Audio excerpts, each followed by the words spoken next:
President Hollande, distinguished guests, it is my honor to read the first part of the Manila Call to Action on Climate Change in English, and the second part will be read by Oscar Award-winning French actress, Madame Marion Cotillard, who will speak in French.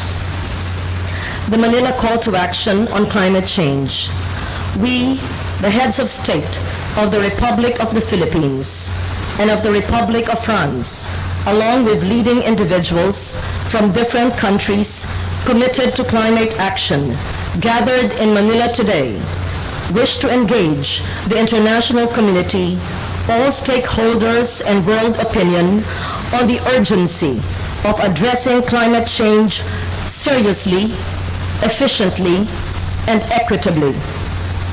Less than a year ahead of the 21st Conference of the Parties to the United Nations Framework Convention on Climate Change, or COP21, which will take place in Paris in December of this year, the outcome of which will affect the lives of billions of people. We call upon the international community to conclude a universal, equitable, and ambitious climate deal in line with the scientific recommendations set out by the Intergovernmental Panel on Climate Change to preserve our planet as a livable place for future generations. From Manila today, we hope to make history together in Paris in December, and not simply watch history unfold. As we meet in the Philippines, where people have endured an unprecedented series of extreme weather events in the last few years, we are reminded that while the developing countries have contributed least to climate change, we are the ones that suffer the most from the impacts of climate change. While we face similar threats and shared vulnerabilities, we have also varying strengths and capacities to address these challenges. However, we believe that our vulnerabilities and exposure to climate-induced hazards can be reduced. In the face of all these, the people of the Philippines have shown extraordinary resilience.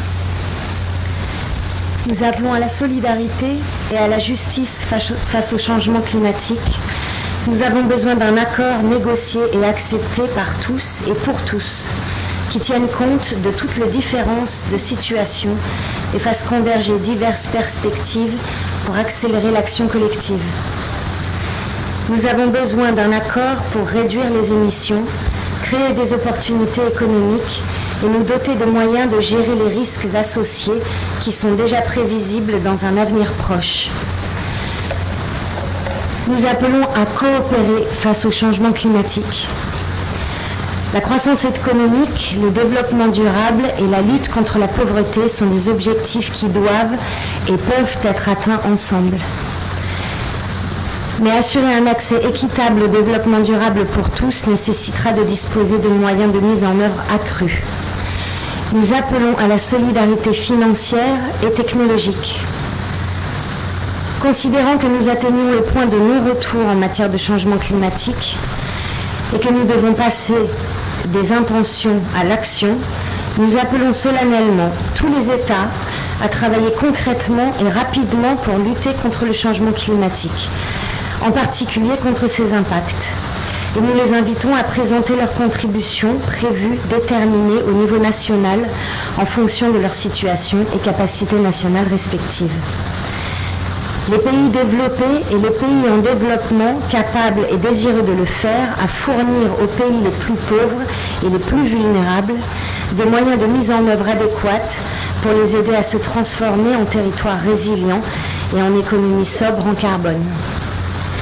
Tous les acteurs, les États, les collectivités territoriales, les entreprises, les secteurs privés, la société civile, les organisations non gouvernementales, les universités et les citoyens à jouer pleinement leur rôle dans la lutte contre le changement climatique et en particulier contre ses effets, et la réduction des risques de catastrophes naturelles liées au climat par des efforts individuels ou des initiatives en coopération.